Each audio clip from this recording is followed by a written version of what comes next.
Hello. இப்போ நம்ம என்ன பண்ணுறோம்னா முயலுக்கு பால் கொடுக்குறோம். ஏன்னா மதர் முயல் வந்து ஃபீட் பண்ணல. நம்ம பண்ணுதுன்னு நினச்சி விட்டுட்டோம். அது பார்த்திங்கன்னா ஃபீட் பண்ணாமல் இளைச்சி போய் ஒரு குட்டி லாஸ்ட் வீடியோவில் கூட நான் கேட்டிருந்தேன், எனக்கு ஃபஸ்ட் டைம் இதான் முயல் வளர்க்குறது, யாராவது தெரிஞ்சால் சொல்லுங்கள் அப்படின்னு. அப்புறம் நீங்கள் யாருமே அதை ரெஸ்பாண்ட் பண்ணல. அதனால் நானும் விட்டுட்டேன். இப்போ பார்த்தா அதனால் ஒரு அழகாக எனக்கு ரொம்ப பிடிச்சிருந்தது. அந்த குட்டி பாருங்கள், சாப்பாடு இல்லாமல் எப்படி இளைச்சி செத்து போச்சு. அதுக்கப்புறம் என்ன பண்ணுறதுன்னு ரொம்ப ஃபீலிங்ஸாக இருக்குது இன்றைக்கி.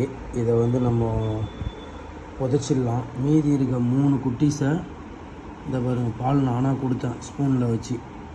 இப்போ அவங்க 3 பேர் என்ன பண்ணுறாங்கன்னா ஃபுல்லாக சாப்பிட்டு சும்மா ஜாலியாக மேய்கிறாங்க பாருங்கள். அதான் முயல் வந்து ஒரு சிலர் தான் ஃபீட் பண்ண மாட்டேருக்கு, ஒரு சிலர் பண்ணாதாட்டிருக்கு.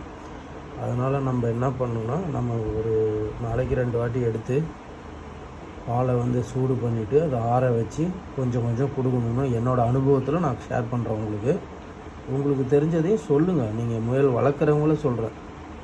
ஓகே, தேங்க்யூ, பாய். இந்த 3 முயலையாவது காப்பாற்றுவோம். எவ்வளோ அழகாக இருக்குது பாருங்களா. ரொம்ப ஃபீலிங்ஸாக இருக்குது எனக்கு. அது இல்லை, ஒரு வேளை மிதிச்சிருச்சா என்னன்னு தெரியல. அது ஏதாவது தெரிஞ்சாலும் சொல்லுங்கள்.